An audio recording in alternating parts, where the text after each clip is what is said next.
Hi friends, स्वागत है आप सभी का अमेजिंग हिस्ट्री चैनल में। मैं हूं आपका दोस्त स्मित प्रजापति और आज मैं आपको बताने जा रहा हूं भारत की पहली महिला प्रधानमंत्री एवं स्वतंत्र सेनानी श्रीमती इंदिरा गांधी के बारे में। श्रीमती इंदिरा गांधी का जन्म 19 नवंबर 1917 को एक प्रतिष्ठित ब्राह्मण परिवार में हुआ था। उनके पिता का नाम जवाहरलाल नेहरू और माता का नाम कमला नेहरू था। उनका पूर्ण नाम इंदिरा प्रियदर्शिनी गांधी था। वो 4 बार प्रधानमंत्री के रूप में कार्य कर चुकी थी। शुरू में इंदिरा गांधी को घर पर ही शिक्षित किया गया था। उनका बचपन आनंद भवन में उनकी माता के साथ एकलता भरा ही बीता था। मैट्रिक के बाद modern school Delhi, saint Cecilia और सेंट मैरी ईसाई कॉन्वेंट स्कूल इलाहाबाद से एवं जिनेवा इंटरनेशनल स्कूल मुंबई से उन्होंने पढ़ाई पूरी की थी, जिसके बाद वे अपनी मां कमला जी के साथ रामकृष्ण मिशन के बेलूर के मठ में पढ़ने के लिए गई थी। वहां उन्होंने शांति निकेतन में अपना अध्ययन किया था। वहीं उनका नाम रविंद्रनाथ टैगोर ने प्रियदर्शिनी गांधी रखा था, जिसका अर्थ है सब कुछ दया के साथ देखना। हालांकि लंदन में उनकी मां की तबीयत खराब होते ही उन्होंने विश्वविद्यालय छोड़ दिया था। उनकी मां की मृत्यु के बाद सन 1937 में उन्होंने सोमरविले कॉलेज में दाखिला ले लिया था, जिसके बाद वे ऑक्सफोर्ड में भी पढ़ी थी, जिनमें दाखिला लेने के लिए उन्होंने 2 बार प्रवेश परीक्षाएं भी दी थी। इंदिरा गांधी स्वतंत्रता के संग्राम में भी काफ़ी ज़्यादा सक्रिय थी। उन्होंने सन 1930 में बच्चों की वानर सेना, जो रामायण से प्रेरित थी, एवं बाल चरखा संघ की भी रचना की थी। सितंबर 1942 में उन्हें जेल में भी डाल दिया गया था। उन्होंने 26 मार्च 1942 को फिरोज गांधी से शादी कर ली थी, जो कांग्रेस के एक कार्यकर्ता भी थे, और उनके 2 बेटे हुए थे, संजय गांधी एवं राजीव गांधी। जब जवाहरलाल नेहरू ने सत्ता संभाली, उस समय कांग्रेस एक बार सत्ता में आ गई थी।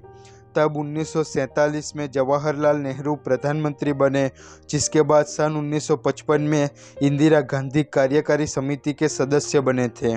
सन 1959 में वह पार्टी अध्यक्ष के रूप में चुनी गई थी, जिसके कुछ ही समय बाद सन 1960 में फिरोज गांधी की मृत्यु हो गई थी। सन 1964 में उन्हें राज्यसभा का सदस्य बना दिया गया था और उसी वर्ष सन 1964 में पंडित जवाहरलाल नेहरू की भी मृत्यु हो गई और उस समय लाल बहादुर शास्त्री को अगले प्रधानमंत्री बना दिया गया था। उनके मंत्रिमंडल में इंदिरा गांधी को सूचना एवं प्रसारण मंत्री का दर्जा दिया गया था। जनवरी 1966 में शास्त्री की आकस्मिक मृत्यु पर इंदिरा गांधी का नाम प्रधानमंत्री के तौर पर चुना गया था। उस समय कांग्रेस में 2 जूथों में आपसी मतभेद था, जिसके चलते 1967 में इंदिरा गांधी ने लोकसभा का चुनाव मामूली बहुमत के साथ ही जीता था, जिस पर इंदिरा गांधी को प्रधानमंत्री और विरोधी जूथ के मोरारजी देसाई को उप प्रधानमंत्री बना दिया गया था। हालांकि उसके बाद भी तनाव बढ़ता गया और मोरारजी देसाई ने इंदिरा गांधी को पार्टी से निकलवा दिया गया था। तब इंदिरा गांधी ने अधिकांश सदस्यों को अपने साथ लेकर एक नई कांग्रेस पार्टी का गठन किया था, जिसके बाद सन 1971 में उन्होंने बहुमत के साथ व्यापक चुनावी जीत हासिल की थी। उसके थोड़े समय बाद ही सन 1971 में इंदिरा गांधी ने पूर्वी पाकिस्तान का पुरजोर समर्थन किया था और 1971 के युद्ध के चलते भारत ने पाकिस्तान पर एक तेज और निर्णायक जीत हासिल की थी, जिससे बांग्लादेश का निर्माण भी हुआ था और बांग्लादेश को समर्थन देने वाली पहली नेता भी इंदिरा गांधी ही बनी थी। मार्च 1972 में पाकिस्तान के खिलाफ देश की सफलता के चलते राज्य विधानसभा में उन्होंने नेतृत्व किया, लेकिन कुछ समय बाद उनकी प्रतिद्वंदी सोशलिस्ट पार्टी ने उन पर चुनावी कानूनों का उल्लंघन करने का आरोप लगाया, जिससे 1975 में इलाहाबाद की उच्च न्यायालय ने इंदिरा गांधी के खिलाफ फैसला सुना दिया था, जिसके चलते उन्हें अपना शासन छोड़कर 6 साल तक राजनीति से दूर रहना पड़ सकता था और यह एक देश के लिए अच्छा न होता, जिससे इंदिरा गांधी ने सुप्रीम कोर्ट में भी अपील की थी, लेकिन कोई संतोषकारक जवाब न मिला। मामलों को अपने हाथों में लेते हुए उन्होंने आपातकाल की स्थिति घोषित कर दी थी। उस समय विरोधियों को कैद कर लिया गया और व्यक्तिगत स्वतंत्रता को सीमित करने वाले कई नए कानून बनाए गए थे, जिसके बाद 1977 के लोकसभा के चुनावों में कांग्रेस हार गई थी। उस समय भारतीय जनता पार्टी ने सरकार की बागडोर संभाली और नवनियुक्त सदस्य के रूप में मोरारजी देसाई को भारत का प्रधानमंत्री बना दिया था।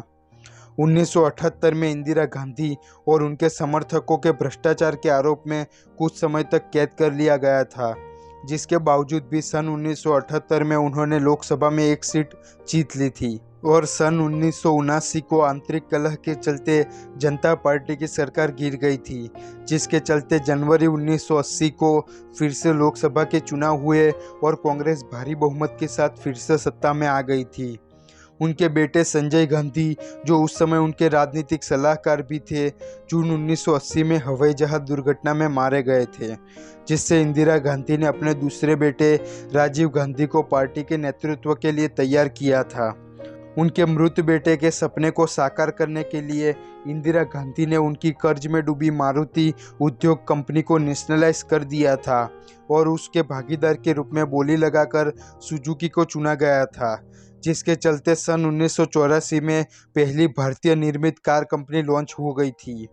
सन 1980 के दशक की शुरुआत में कई राज्यों ने अलग राज्य की मांग करनी शुरू कर दी थी, जिसके चलते कुछ सिख अलगाववादियों ने हिंसा का इस्तेमाल करना शुरू कर दिया था और उसी के चलते सन 1982 में संत जरनैल सिंह भिंडरावाले के नेतृत्व में बड़ी संख्या में सिखों ने अमृतसर के सुवर्ण मंदिर पर कब्जा जमा लिया था और अपने संघ को और भी ज़्यादा मजबूत करने लगे थे, जिससे सरकार और सिखों के बीच तनाव बढ़ गया था। वह उस समय मंदिर को दर्शन करने के लिए आए हुए पर्यटकों को मानव ढाल के रूप में उपयोग में ले रहे थे, जिसके चलते इंदिरा गांधी ने सेना को अलगाववादियों पर एक जोरदार हमला करने के लिए छूट दे दी थी, जिसमें सेना ने 450 के करीब अलगाववादियों को मार गिराया था और इसी घटना के नफरत के चलते श्रीमती इंदिरा गांधी की भी हत्या हुई थी। दरअसल सिखों की नफरत के चलते आसूचना ब्यूरो ने सिख अंगरक्षकों को अपने साथ न रखने के लिए कहा था, लेकिन श्रीमती इंदिरा गांधी ने ऐसा न किया। उस समय 31 अक्टूबर 1984 को नई दिल्ली में वह उनके बगीचे में सैर कर रही थी। उस समय उनके ही दो अंगरक्षक बेअंत सिंह ने उन पर 3 गोलियां चला दी और वहीं सतवंत सिंह ने उन पर स्टेन कार्बाइन का उपयोग कर 22 चक्कर गोलियां दाग दी थी, जिसके बाद इंदिरा गांधी को अखिल भारतीय आयुर्विज्ञान संस्थान ले जाया गया था, जहां डॉक्टरों ने उनके शरीर से करीब 7 गोलियां निकाली थी, जबकि 23 गोलियां उनके शरीर के आर पार हो जाने के निशान पाए थे। जिसके बाद 2:20 को श्रीमती इंदिरा गांधी को मृत जाहिर किया गया था। श्रीमती इंदिरा गांधी की बदौलत ही भारत एक आत्मनिर्भर, किसी के सामने नहीं झुकने वाला और अपने राजनीतिक निर्णयों में दूसरे देशों की दखलंदाजी को बर्दाश्त नहीं करने वाला देश बन पाया था। उनकी ही बदौलत भारत के सामने आज भी कोई देश आंख उठाकर देखने की जुल्लत नहीं करता है। ऐसी वीरांगना को हमारी ओर से सत सत नमन। तो दोस्तों, यह वीडियो आपको कैसा लगा कमेंट करके ज़रूर बताएं और लाइक और शेयर करना न भूलें। नीचे दिया गया सब्सक्राइब बटन दबाकर सब्सक्राइब करना भी ना भूलें।